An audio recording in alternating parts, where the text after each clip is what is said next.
আপনারা কি জানেন গাজীপুরের জয়দেবপুর বাস স্ট্যান্ডে রয়েছে অসাধারণ একটি রেস্টুরেন্ট। আর এই রেস্টুরেন্টটিতে কিভাবে যাবেন, খাবার দাবারের মান কেমন, সবকিছু তুলে ধরবো আজকের এই ভিডিওতে। ও হ্যাঁ, রেস্টুরেন্টের নামটা তো বলতে ভুলেই গেছি। জয়দেবপুর বাস স্ট্যান্ডে এসে I am hungry and cafe restaurant বললে যে কেউ আপনাদের দেখিয়ে দিবে রেস্টুরেন্টটা। যাই হোক, শুরুতেই বাসা থেকে বের হয়ে চলে আসবেন জয়দেবপুর বাস স্ট্যান্ডে। বাট কিভাবে আসবেন ওইটা রিজার্ভ করে আপনার লোকেশনের উপর। মানে আপনার চৌরাস্তা থাকলে অবশ্যই একটা বাসে করে চলে আসবেন বাস স্ট্যান্ড, আর যদি আশেপাশে থাকেন তাহলে অটো নিয়ে চলে আসতে পারেন। এবার যদি বাস স্ট্যান্ড চলে আসেন তাহলে একটু হাঁটাহাঁটি করেন, মানে সোজা একটা হাঁটা দিয়ে চলে আসেন তানভীর প্লাজার সামনে। আর যদি তানভীর প্লাজা না চিনে তাহলে খেলার ঘর তো অনেকে চিনে। যাই হোক, খেলার ঘরের সামনে আসবেন, আসার পরে বিপরীত পাশে তাকাবেন, আর তাকালেই দেখতে পারবেন আপনার জন্য ওপেনিং রয়েছে I am hungry cafe and restaurant. যাই হোক, এরপর শুধু ঢুকতে থাকবেন, আর ঢোকার সময় দেখবেন অসম্ভব সুন্দরভাবে সাজিয়ে রেখেছে এবং এর যতগুলো ডিজাইনিং আছে ভাই সবগুলো দেখলে এক কথায় আপনি যে আপনার সাথে গার্লফ্রেন্ড নিয়ে আসছেন সেটাও ভুলে যাবেন। মানে আমি এক কথায় বোঝাতে চাচ্ছি আপনি রেস্টুরেন্টের প্রতি একদম মুগ্ধ হয়ে যাবেন। যাই হোক, তাহলে শুরুতেই খাবারের ব্যাপারে আসি। আই এম হাংরি রেস্টুরেন্টে ঢোকার পরে দেখবেন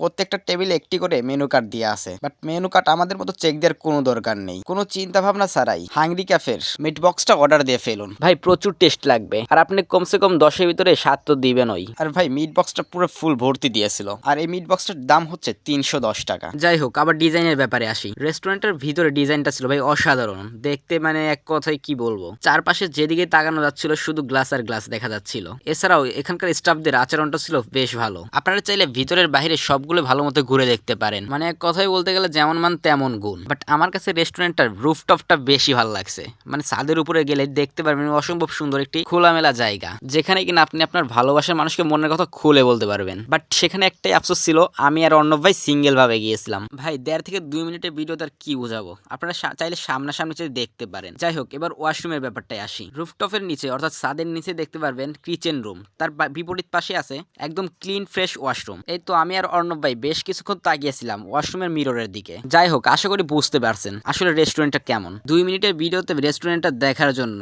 আপনাদেরকে অসংখ্য ধন্যবাদ। এবার চাইলে আপনারা বাসা থেকে বের হয়ে যান আই এম হাংরি ক্যাফে।